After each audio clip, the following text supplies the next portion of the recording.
Hello YouTube, it's Retro Rewind here. Just firstly, I'd like to start off by apologising for not doing many videos lately, but I've been extremely busy at work, so I just haven't had the time to make any. So I've decided to do a quick tour of my room today, retro room, to give you an idea of what things I've picked up over the last few months. So without further ado, we'll have a quick shifty round. So this is the PC that I use to edit the videos. It's a quad-core 3GB computer with a Nvidia GT240 graphics card, so a bit of a mid-range computer. I also use it to play the emulators on. It plays the new ones and MAME very well. Just to the left is my backup PC, which is a dual-core processor, which I use to edit videos as well and also use for MAME. And there is a second generation iPod Touch, which I use quite a lot, especially when I'm not in the computer room. I use it downstairs. It's the Xbox 360 pad I use for the games, especially MAME. Moving to the right is an old video recorder and DVD player, the sound system I use to play the computer sounds. And these are all my backup hard drive, external hard drives that I use to record videos onto, and also that one there is for use for the emulation software. I use it to back up. I think on that MAME at the minute it's about 85 gigabytes, so it's quite a big, not much space left on that hard drive. And moving up, we have my Atari ST. A few games on the top there. You can see Lotus Turbo Challenge 2 and Soccer Manager. Use that sometimes, not very often though. I'm not really an Atari ST fan, more of a Commodore fan, as those of you who know me will know that. There we have Mario. In the window we've got a fruit machine, one of the toy grabbers, and also one of the penny pushers that my daughter plays on quite a lot. And obviously there's the Doctor Who TARDIS on the top. Moving round, got a Zone 40 console. I know a few of you have seen Retro Gamers videos. I've not actually opened that one, so not had a chance to play on it yet. That's one of the characters from SpongeBob SquarePants. Got the Atari flashback system with 20 of the Atari 2600 games on. I got that a few weeks ago for a £5 off the car boot, along with a Sega Master System joypad with it's got 20 games on, including I think there's so many Master System and so many Game Gear classics. Really good handheld that. So I think Alexi Kid's on there, so my wife loves playing that game. Tommy Tonic's 3D Sky Attack, got that for £2.50 a few weeks ago in the box. Didn't expect it to work, but it works perfect, so that was good. An Atari Plug and Play, the N joypad with the 59 games on. Admittedly 59 not so good games, but not too bad. Also there's a kickboxing game there, in the very similar vein to the N joypad. The graphics are about the same, Amiga quality, where you fasten the pads to you and you can move and it moves the character, moves the screen, on-screen character. Unboxed PlayStation 2 Dance UK, that cost me £2.50 from the car boot. Even the dance mat's still in the plastic, never been out, never been opened. I don't think I'll open it because I'm not really a dance mat fan, it's not something I'm into. Golden Tee Golf unopened, that was from the car boot, that was about a £5. Never opened it. And these are just empty boxes, Sega Saturn, my Xbox 360, and under there the Xbox itself, Xbox box. On the top there is the Atari 2600. Never played that. It's got a couple of joysticks, got a few games over there for it, never really played it though.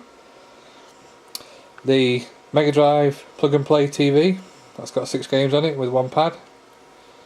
These are all my plug and play pads. There's Batman, Namco up there, Space Invaders, Atari one there.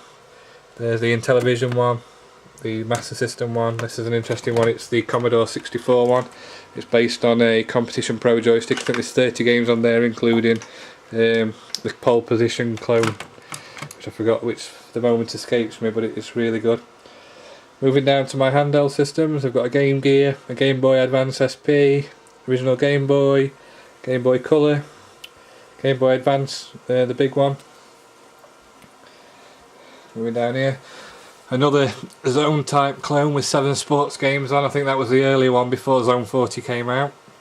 And then finally on the floor, a boxed Commodore 64 light, fantastic part. I don't know if you can see that very well with the light. Moving along, under there, which you can't see very well, is a Sega Saturn. And obviously my favourite computer in the whole world, the Commodore Amiga, because the Commodore Amiga 1200 also comes with a box Atari standard joystick to play some of the games on. It's got an external drive and mouse. Just to the right of that is Robo Sapien. I picked this up a few weeks ago for $2.50 off the car boot. It was in very mucky condition, didn't expect it to work, but I've cleaned it up and it works perfect, so really well impressed with that. Really good pickup. Moving on to the shelves, I've got a Sega Mega Drive version 2 with the 6 games that came with it, a 6 game pack, Sega Soccer, Columns, Super Monaco GP, Revenge of Shinobi, Sonic 1 and Streets of Rage. A green Dalek there, a few Mega Drive games there, Super Thunderblade and a few others. The Sega Mega Drive arcade stick with the 3 buttons, and then the original Sega Mega Drive 1 with the same games in that came with it. Moving down, I've got the Guinness Book of World Records 2008, a few years out of date but still quite modern, quite up to date.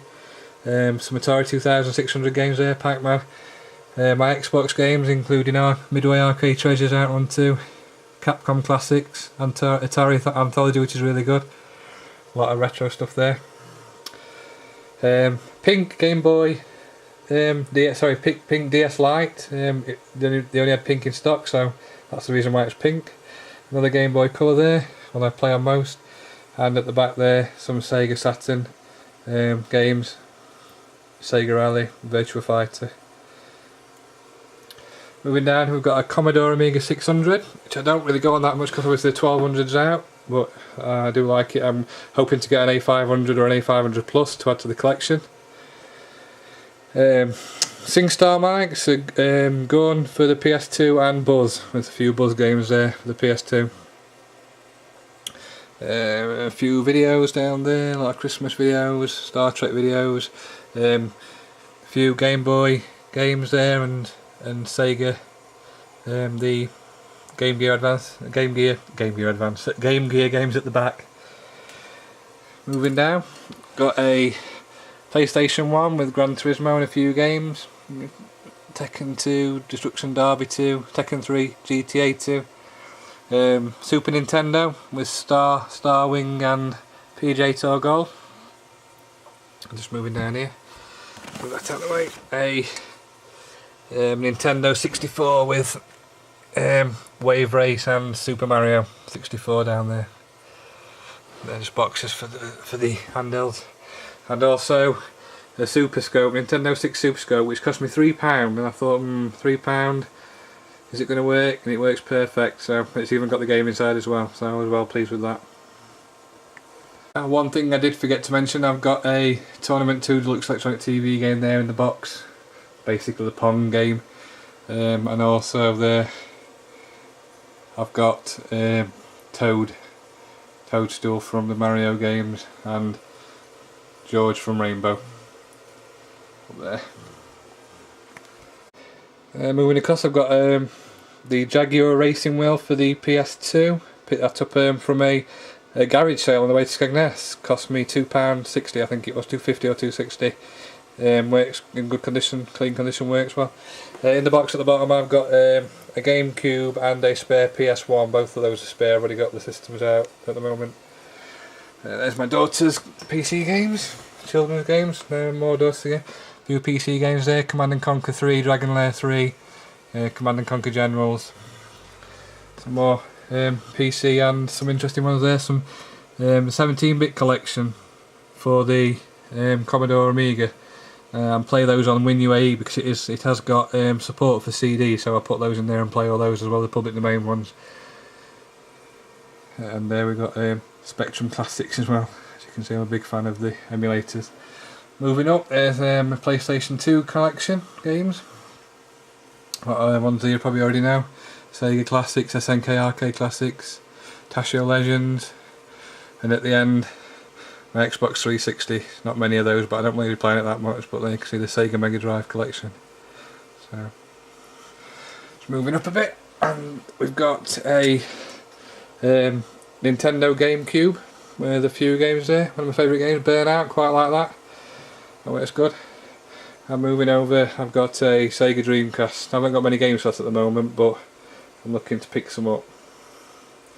A few boxes over there, the Atari ST box, and just right at the top you'll see the Aircon box. That's got the game inside it as well. I don't play on it very often, so that's why it's there. But I don't know if you can see down the side, there's loads and loads of blue boxes all the way to the floor, and also under there, as you can see, loads of. These are all full of retro magazines. I've got about 600 magazines ranging from the BBC Micro days right up to the modern retro gamer games. So quite a collection in there, PC format and other exciting titles. Obviously with them all being packed away you don't really get time to read them all, but I think at some point I'm going to try and get them in shelves so I can actually look at them, because I think it's quite interesting. Moving on to our big disco ball there. Got the PS2 there, the Xbox 360 and the Xbox One underneath, because I haven't got a hard drive for the Xbox 360 at the moment, so it won't play the Xbox One games, but hopefully in the future I'll pick one of those up. Also on the wall I've got the Mario poster celebrating 25 years of Mario, showing all the different things he's gone through, and over here the history of gaming. This came from the Games Master magazine. It goes right from the beginning, Magnavox, all the way down through the years, through all the consoles, the Vectrex there, all the way down to the iPad at the bottom, and with the years next to them when they came out. So it's quite an interesting poster. Well, thank you very much for watching. I hope you enjoyed the tour of my room, and hopefully I'll get some more videos up, try and get a few more out than I've been doing up to press, get a few more interesting ones, do a few emulator reviews, and probably do some actual gameplay footage. Might even set up the Commodore 64 and put some of the games in. So yeah, thank you very much for watching, and I'll speak to you again soon.